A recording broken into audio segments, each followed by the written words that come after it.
Bienvenue Joël, alors dans cette interview, tu es donc sociologue, je t'invite aujourd'hui pour parler de la guerre du volume, pour me donner des infos un peu côté sciences sociales sur ce phénomène.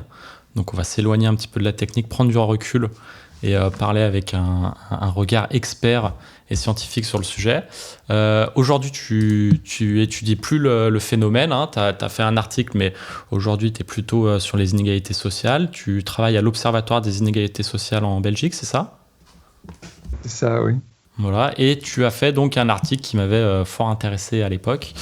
Ça date de 2017, hein, si je ne me trompe pas. Je crois qu'il est publié en 2018. D'accord, je me souviens plus. Ça marche. Bon, alors un article assez récent donc, où tu avais interviewé plusieurs maillons de la chaîne de la production musicale, de l'artiste à l'ingénieur du son, en passant par le programmeur radio, le directeur artistique de label.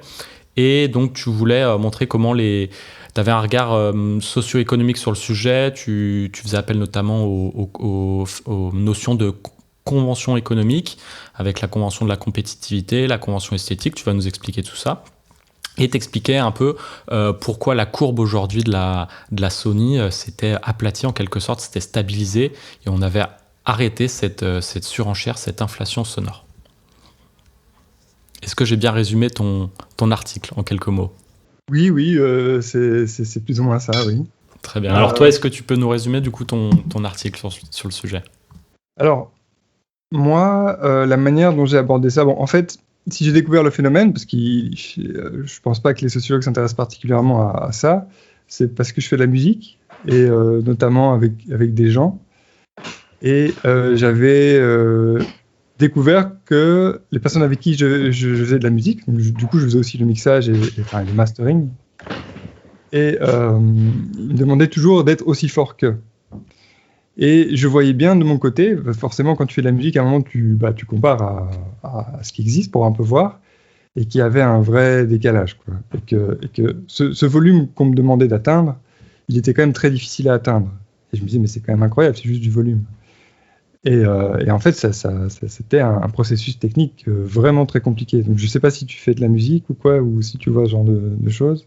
Un petit peu, j'ai produit un petit peu, mais très peu, et je comprends bien au niveau du mixage et du mastering que c'est difficile évidemment d'être compétitif.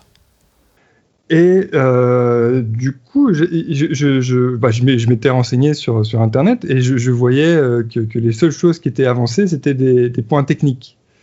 Et en fait, je voyais bien, moi-même étant dedans, et puis assez sensible aux sciences sociales, vu que c'était un peu mon truc, qu'il n'y avait pas que ça. Quand quelqu'un te demande... par exemple, les points qui étaient toujours avancés dans les explications, c'était soit des ingénieurs du son qui disent c'était mieux avant, les gens aujourd'hui ils connaissent plus la qualité, etc., ce qui me satisfait pas du tout comme explication.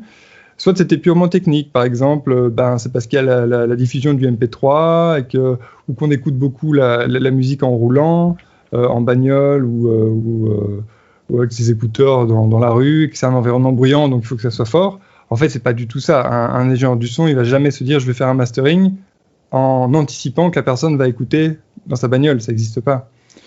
Et je voyais bien dans mes interactions donc avec des artistes que c'est pas ça, c'était une question de compétitivité en fait, pour arriver à séduire les maillons de la chaîne qui sont importants pour réussir, pour se faire sélectionner dans la diffusion, à la radio, pour les maisons de disques, etc. Et là, je me suis dit, il y avait un sujet vraiment très intéressant. En fait, c'est mon sujet de mémoire en sociologie, en fait. Donc, il y a un certain temps. Et puis, je l'ai repris pendant que j'étais chercheur. Et j'ai développé ça, et puis j'en ai fait un article, quoi, parce que les choses ont un petit peu évolué. Et voilà. Et donc, je crois que ce qui m'intéressait particulièrement, c'était d'arriver à décrire une configuration de concurrence, parce que c'est ça, hein, à travers des objets tout à fait particuliers et à un point qui paraît finalement anecdotique, qui est le volume, mais qui est en fait absolument central pour les artistes. Parce que les artistes que j'ai interrogés m'en parlent comme quelque chose de hyper important, quoi. Alors que de l'extérieur, on pourrait se dire, le volume, on s'en fout un peu. Mais en fait non. D'accord. Et donc globalement, ce que tu expliquais dans ton article, la guerre du volume, la cause principale, c'est cette incertitude, cette précarité de l'emploi dans l'industrie de la musique. Ouais. Donc, bon, finalement, s'il y a concurrence, c'est parce qu'il y a un enjeu. S'il n'y avait pas d'enjeu, les gens ne se battraient pas. L'enjeu, c'est évidemment de se faire signer pour les artistes qui sont nulle part. C'est d'être sélectionné en radio, parce que c'est un enjeu fondamental encore aujourd'hui pour que ton titre ait du succès ou que ton album. Je veux dire, si tu passes pas à la radio, t'es mort, quoi. Et donc, forcément, c'est parce qu'il y a une très très forte concurrence. Et c'est des canaux qui sont très très convoités. Donc, je pense qu'il n'y a pas un milieu où la concurrence est plus forte. Il y a énormément d'appelés et presque pas d'élus. Vivre de la musique, vivre en étant artiste, c'est très très très difficile. Et ce qui provoque une concurrence très forte. Alors, elle est pas directe, les gens ils se tapent pas dessus. Mais justement, ils essayent d'augmenter leurs atouts dans cette concurrence, et le volume est vu comme un de ces atouts. D'accord. Ce qui est complètement paradoxal, parce que en fait, tout le monde déteste faire ça. Parce que, comme je le disais au début, vu que c'est quelque chose de techniquement compliqué, en fait, on abîme la musique. Enfin, on abîme, c'est un point de vue, mais par rapport aux conventions historiques du monde du disque, on abîme la musique. C'est-à-dire qu'on augmente les effets indésirables qui sont d'habitude indésirables, comme la distorsion, comme la réduction de la dynamique, etc. Et du coup, en fait, tout le monde déteste faire ça. Mais tout le monde le fait parce que tout le monde se sent obligé. Et c'est ça qui me passionnait. C'est qu'en même temps, tout le monde le fait, mais tout le monde ne veut pas le faire. Enfin, personne ne veut le faire. Mais ce truc tient énormément, et c'est impossible qu'un artiste se dise « Oh, je m'en fous, je le fais pas ». Parfois, on a une question de même 1 décibel, c'est pas possible, quoi. Il faut s'ajuster. Et donc, c'était ce paradoxe incroyable qui m'intéressait. Comment ça peut tenir alors que personne ne veut le faire? Je pense que ça, c'est quelque chose qui parle pour beaucoup de phénomènes sociaux, quoi. La concurrence provoque ça, je pense. D'accord. Donc voilà, toi, tu utilisais ces notions de convention pour un peu critiquer le fait qu'en effet, avec le schéma classique de l'économie, le schéma néo-classique, on n'arrive pas à expliquer en fait le fait qu'on arrive à des niveaux de Sony qui correspondent pas en fait aux attentes du marché. C'est pas fait. Là, les niveaux de Sony correspondent pas vraiment à la volonté du public. Ça va être plutôt les acteurs qui se regardent entre eux pour définir le produit à la fin, plutôt que le marché, les attentes du marché qui vont définir effectivement ces niveaux de Sony. Oui, tout à fait. La théorie classique économique voit certains phénomènes comme le prix ou d'autres choses, ou même la qualité du produit, comme le résultat de la rencontre entre l'offre et la demande. C'est-à-dire que l'offre essaie de rencontrer une demande pour construire son produit. Là, c'était pas du tout le cas. Et c'était ça qui était intéressant aussi, c'est que les personnes qui écoutent de la musique, nous, tout le monde, n'ont pas une seule seconde l'idée que le volume est un enjeu, qu'il se passe quelque chose autour de ça. Tout le monde s'en fout, en fait. Je veux dire, le volume n'est pas assez fort, tu tournes le bouton et c'est tout. Donc, ça marchait pas. Ce truc ne répond pas à une demande. Ça se passe au niveau de l'offre, entre guillemets, au niveau de la production. Et c'est ça qui était intéressant aussi, parce que ça casse un peu cette idée que les phénomènes économiques se passent dans cette rencontre entre l'offre et la demande. Et donc, ce qui construit justement cette préoccupation du volume, c'est les phénomènes de concurrence au niveau de l'offre, au niveau de la production uniquement. C'est-à-dire que les producteurs se regardent en permanence entre eux pour voir s'ils sont aussi... leur truc est aussi bien balisé que celui du concurrent. Et on a une sorte de phénomène sans fin, comme ça, où tout le monde se regarde en permanence, et ce qui enclenche un phénomène inflationniste qui est l'augmentation du volume. Alors que personne ne le veut, mais tout le monde le fait. Et il y a des vraies pressions. Je veux dire, quand j'étais interrogé les gens, pour les artistes, c'est un enjeu majeur. Il faut être aussi fort qu'eux. Et pour les gens qui produisent, les ingénieurs du son, par exemple, les gens qui produisent techniquement, Ils le font, et eux ils détestent faire ça, mais ils le font parce que sinon leur client n'est pas content. Et donc eux, il y a un enjeu professionnel à être aussi fort que soit l'ingénieur du son concurrent, soit le gars lui-même qui peut augmenter le volume avec des plugins aujourd'hui. Et voilà, donc tout ça fait que ça donne ça. Et donc j'ai en effet mobilisé les notions de convention pour dire qu'il ne s'agissait pas d'un truc qui relève de l'économie comme on l'entend habituellement. C'est des questions de convention, de valeur, d'accord entre les gens sur comment doit être la production, quoi. D'accord. Et alors tu dis que les acteurs, notamment les musiciens, vont se regarder entre eux pour définir le volume. Alors ils regardent qui exactement ? Bon, évidemment, tout le monde regarde ceux qui passent à la radio, ceux qui font des vues sur YouTube, ceux qui marchent, quoi. Alors, bon, moi, j'ai interrogé des artistes qui passent à la radio, mais pas j'ai pas interrogé Rihanna ou tu vois, quoi, ce genre de... Voilà, c'est pas accessible, j'aurais bien aimé, mais bon. Parce que forcément, j'ai une vue sur ce qui se passe dans le milieu, on va dire, indépendant, entre guillemets. Je déteste ce terme, hein. Cette dichotomie major-indépendant, je trouve ça vraiment... je crois que c'est les artistes eux-mêmes qui construisent cette opposition, parce qu'elle crée quelque chose de plus authentique, etc. Mais au final, c'est des petits et des gros producteurs qui ont des forces différentes sur le marché, mais le but est quand même de vendre un produit, quoi qu'il arrive. Attends, du coup, j'ai perdu le fil de ta question. Oui, alors tu disais que les artistes se regardaient entre eux, les acteurs de la musique se regardaient entre eux, mais qui regardent-ils exactement ? Et donc, en fait, on regarde ceux qui passent à la radio, ceux qui marchent. Et par contre, moi, j'ai supposé qu'il y avait une mécanique à deux niveaux, c'est-à-dire que les petits artistes suivent les gros et que les gros se regardent entre eux. Je vois vraiment pas comment ce serait possible que des gros artistes internationaux ou même nationaux se comparent. De toute façon, c'est plus eux qui produisent la musique, hein, c'est le staff, etc. Mais que eux-mêmes regardent ce qu'a fait un petit indépendant, je crois pas. Et c'est pour ça que ce que je voyais, c'était une différence de volume, parce que j'ai fait des stats et je voyais que les productions des majors étaient plus fortes. Donc j'ai pensé qu'il y avait une pression plus forte chez eux.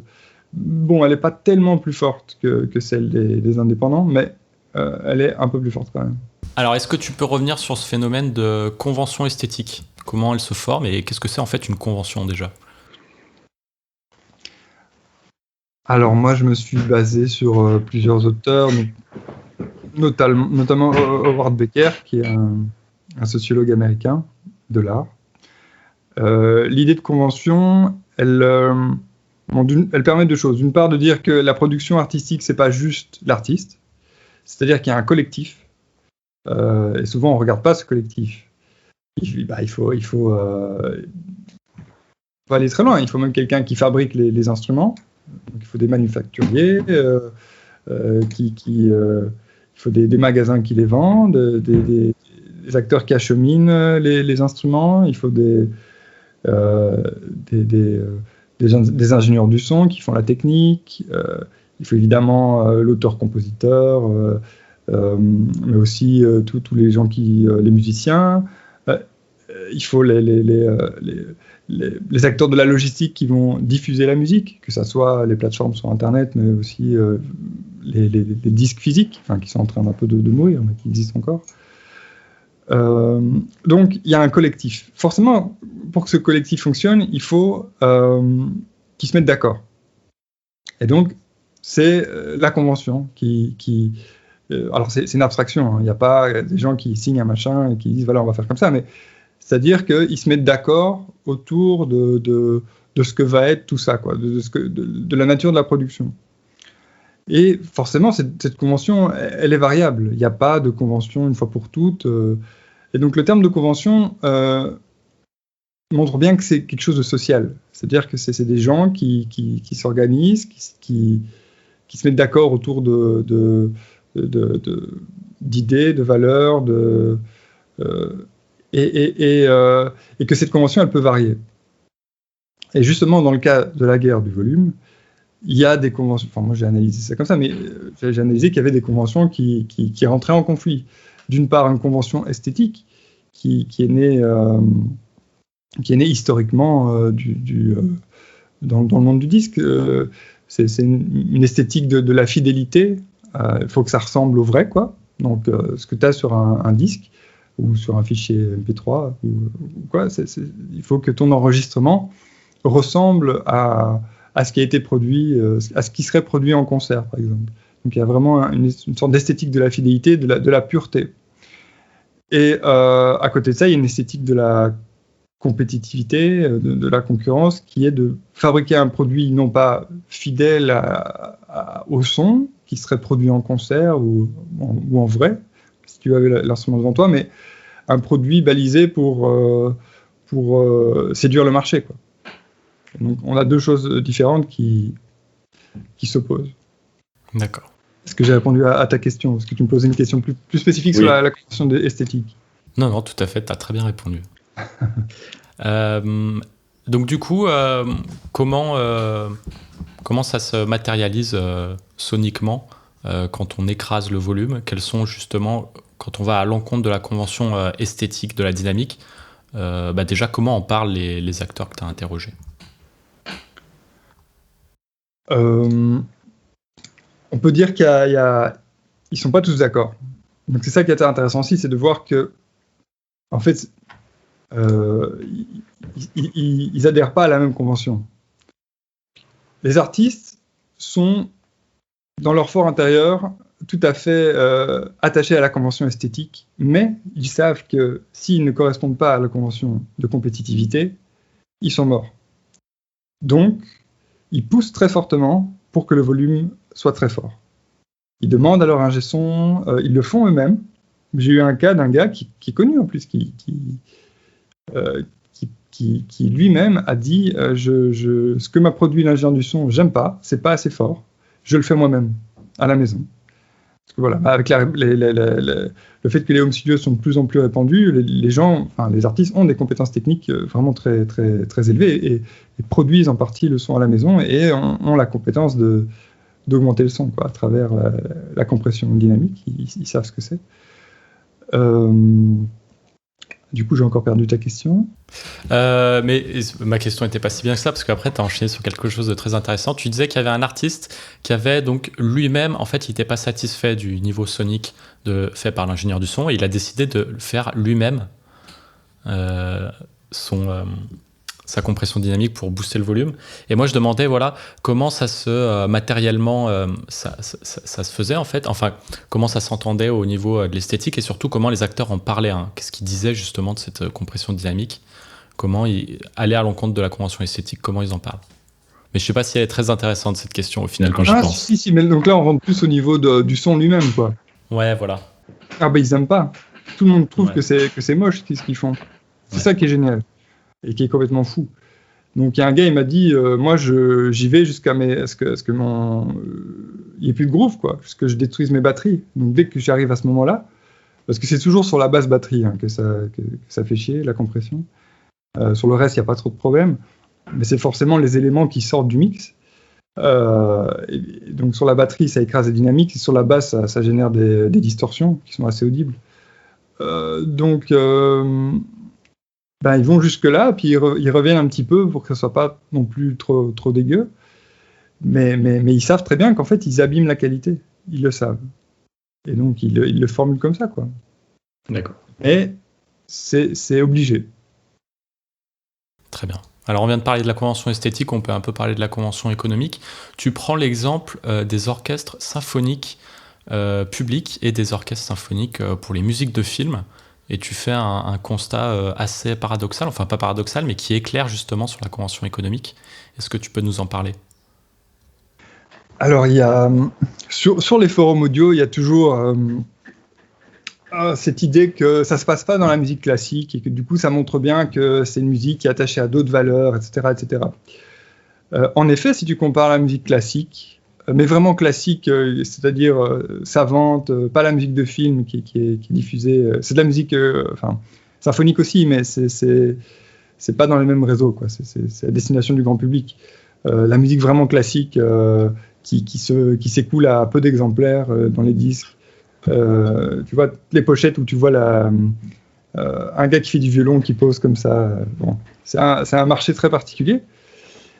Et en fait, la musique, le volume est très très faible et il augmente pas. Alors, je me suis amusé bon, j'avais accès au disque de la médiathèque pour faire ça, donc j'en ai pris un certain nombre de disques classiques, mais c'est pas là-dessus que j'ai fait mon échantillon et que j'ai vraiment fait mes analyses, mais je voyais que le volume était vraiment n'avait pas l'air d'augmenter.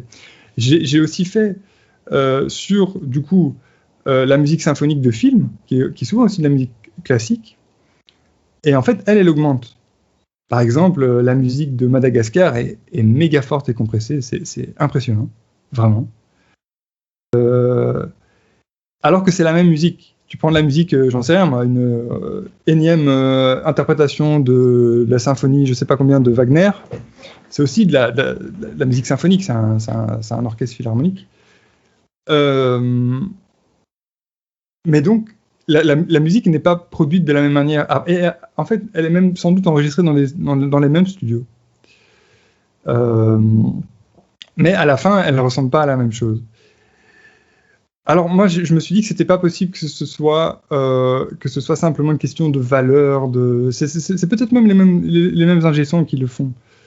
Moi, j'ai supposé. Donc là, c'est un peu une hypothèse. Hein, je trouve ça serait super intéressant de l'approfondir, mais bon, j'ai pas pu. Que c'est une question d'emploi en fait, de fonctionnement du marché.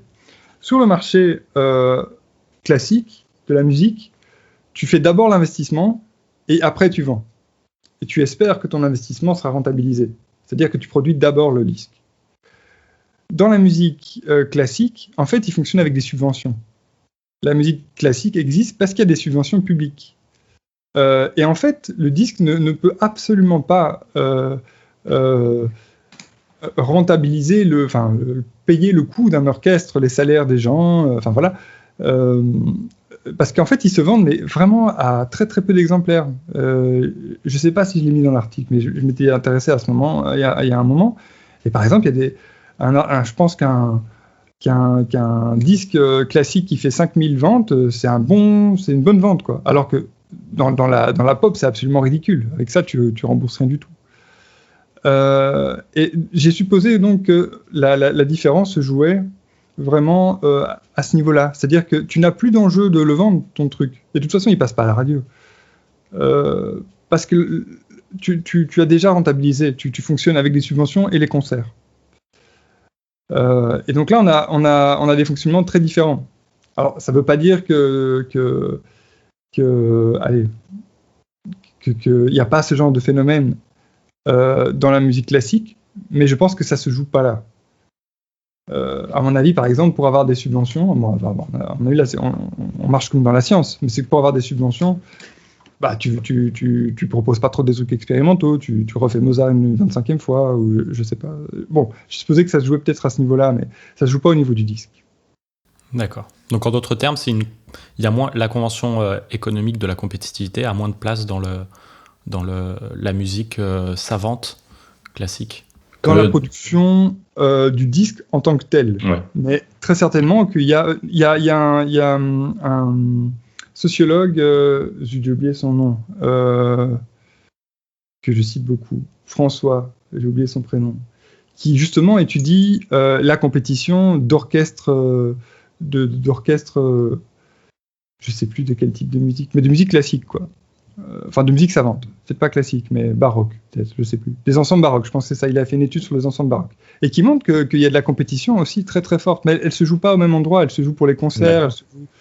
Donc, ils s'opposent pas de ce point de vue-là, je pense. On pourrait très bien analyser le monde de la musique classique ou savante,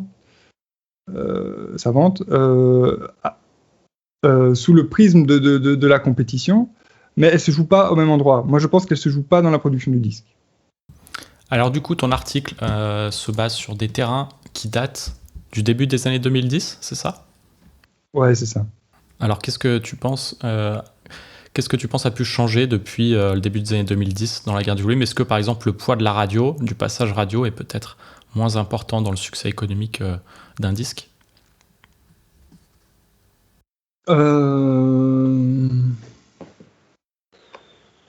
C'est une très bonne question. Bon, ce qui a changé beaucoup, c'est tout ce qui est streaming, évidemment. Mais c'est notamment... j'avance que les plateformes de streaming ont pu expliquer le fait que ça stagne un peu. Même si ça, c'est pas très clair de pourquoi ça stagne. Mais je pense que on est arrivé à une limite physique et on pourrait pas plus augmenter, sinon ça serait vraiment moche. Et en même temps, il y a les plateformes de streaming qui ont eux-mêmes mis des contrôles pour éviter pour rabaisser les musiques trop fortes. Du coup, vu que ça devient des moyens dominants de diffusion, tu n'as plus vraiment d'intérêt à la mettre forte, ta musique. Après, ça joue pas non plus, je pense,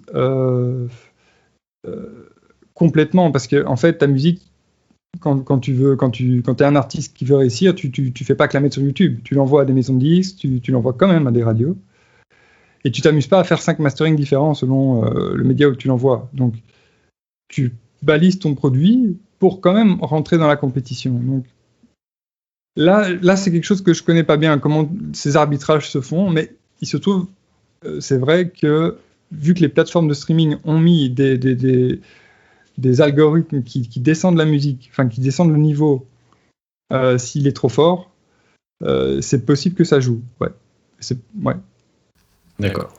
Mais je pense pas que les médias, enfin les intermédiaires aient disparu. Il y a toujours il y a des professionnels intermédiaires dont dépend le succès des artistes. Et voilà, Internet n'est pas devenu l'ère de tout le monde fait ce qu'il veut, libre et tout. Non, il y a toujours des sélections. Et je veux dire, si demain tu fais une musique, tu la mets sur YouTube, personne va la voir, personne te connaît, personne. Faut que tu sois intégré dans un système de promotion, de diffusion. Et pour être intégré là-dedans, il faut séduire des gens, quoi. D'accord. Donc voilà, ça a sans doute changé quelque chose. Mais là, mon analyse s'arrête parce que je suis pas allé jusque là. J'ai effleuré le truc, mais j'ai supposé que le volume stagnait aujourd'hui. Il diminue pas, hein, il stagne à cause de ça, mais je pense pas qu'il va diminuer. D'accord. Et est-ce que toi, tu as vu d'autres travaux que les tiens sur la guerre du volume en France ou en Belgique, des travaux francophones?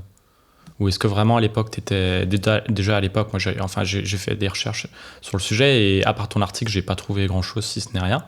Est-ce qu'il y a eu d'autres travaux depuis le tien? J'en ai pas connaissance. D'accord. Je pense pas que ce soit un sujet très sexy pour les sciences sociales. Hein. Quels sujets sont sexy? Bon, il y a des trucs classiques. Les inégalités, déjà, j'en sais rien. Il y a plein de trucs, mais bon, ça, je suis un peu passé pour un extraterrestre avec mon truc. Ouais. Mais non, en sciences sociales, en fait, l'essentiel des travaux que je trouvais, c'était des ingé-sons eux-mêmes, quoi.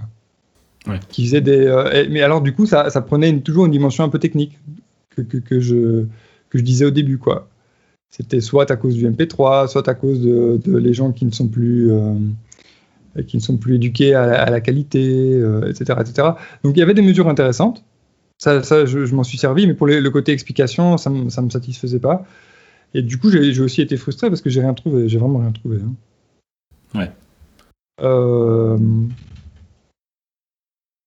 Juste un gars peut-être qui avait fait une histoire de ça, mais qui était un peu éloigné de ce que je faisais. Donc, non, mais du coup, depuis, je suis pas sûr qu'il y ait grand-chose qui soit sorti. Peut-être tu peux m'apprendre. Non, tu parlais peut-être de Kyle Devine, c'est ça, sur l'histoire de la fidélité. Ouais. Et oui, en effet, les anglo-saxons ont fait quelques travaux en sciences sociales sur le sujet, mais pas non plus énormément, c'est assez étonnant. Alors même que les ingé-sons eux-mêmes se réunissent entre eux pour faire un peu d'action sur le jeu, un peu de lobbying. Je pense à l'AES, mais aussi à des ingé-sons entre eux comme Ian Shepard, Bob Katz, etc. Mais en effet, comme tu le dis, il y a ce côté un peu... voilà, c'est un point de vue d'ingé-son, donc il y a le côté auto-légitimant, essayer de trouver d'autres causes que soi-même. Donc le MP3, tu as dit, enfin l'arrivée du numérique, le manque d'éducation, etc. Donc toi, tu as utilisé ces travaux-là comme plutôt du terrain, plutôt que comme des sources, des sources scientifiques, c'est ça? Ouais. Bah, un peu les deux. Un peu les deux. Parce qu'il me fallait bien des éléments, mais en même temps, vu que c'était mon terrain, j'analysais aussi leur propre discours, quoi. Je veux dire, quand les ingénieurs disent c'est sans doute ça qui fait que c'est sans doute la diminution de la qualité qui explique le déclin des ventes, là je vois une stratégie de légitimation de leur propre point de vue. Je peux pas du tout être convaincu par cette idée. Je pense que c'est pas vrai. Mais je pense que c'est une manière de légitimer le fait qu'il faut contrôler ça. Mais d'une certaine manière, on peut aussi relativiser. Une convention, ça reste une convention. Elle peut changer. Il n'y en a pas une qui est en soi meilleure qu'une autre. On peut être attaché à une convention plutôt qu'à une autre. Mais moi, personnellement, je trouve ça dégueulasse, la compression à pousser à... Mais bon, c'est un point de vue. Bien sûr. Bah écoute, j'ai pas d'autres questions. Est-ce que tu veux nous dire autre chose sur tes travaux?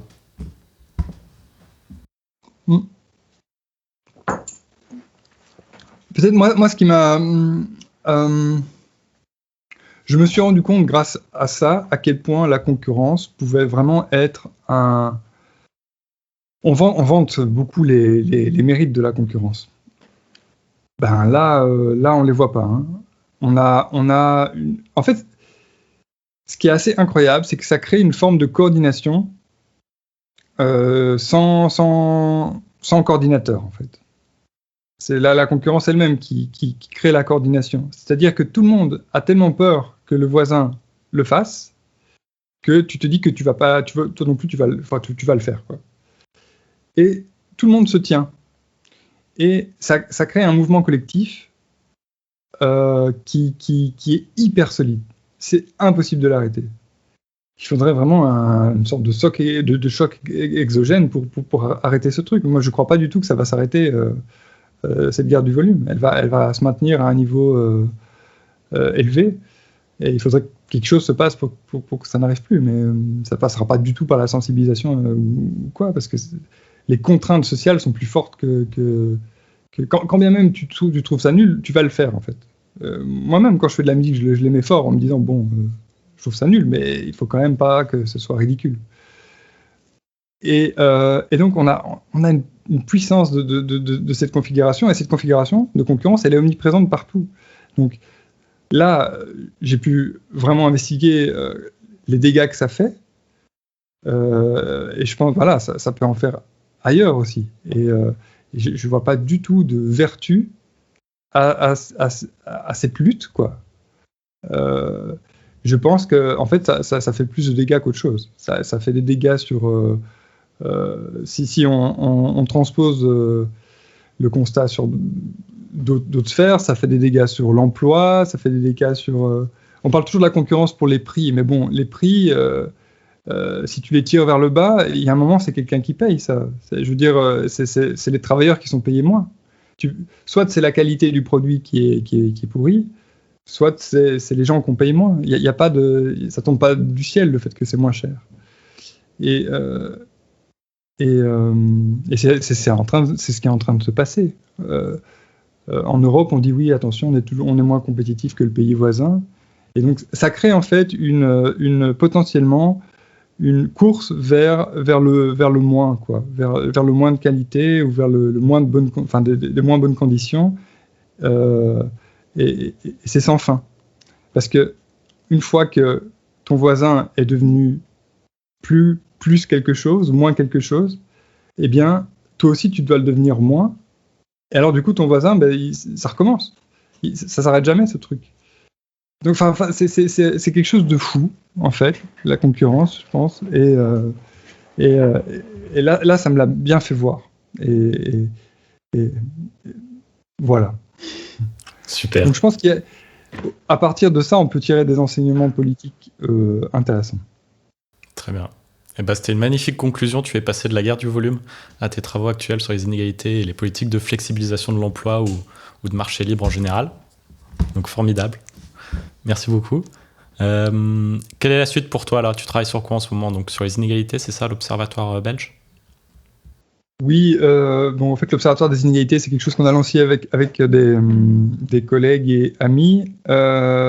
Sinon, je suis employé par l'Université libre de Bruxelles. Je suis chercheur à l'Université libre de Bruxelles. Et donc là, je vais travailler sur les inégalités d'accès à la santé ces prochains mois. Très bien. Voilà. Eh bien, je te souhaite bonne route dans tes travaux alors.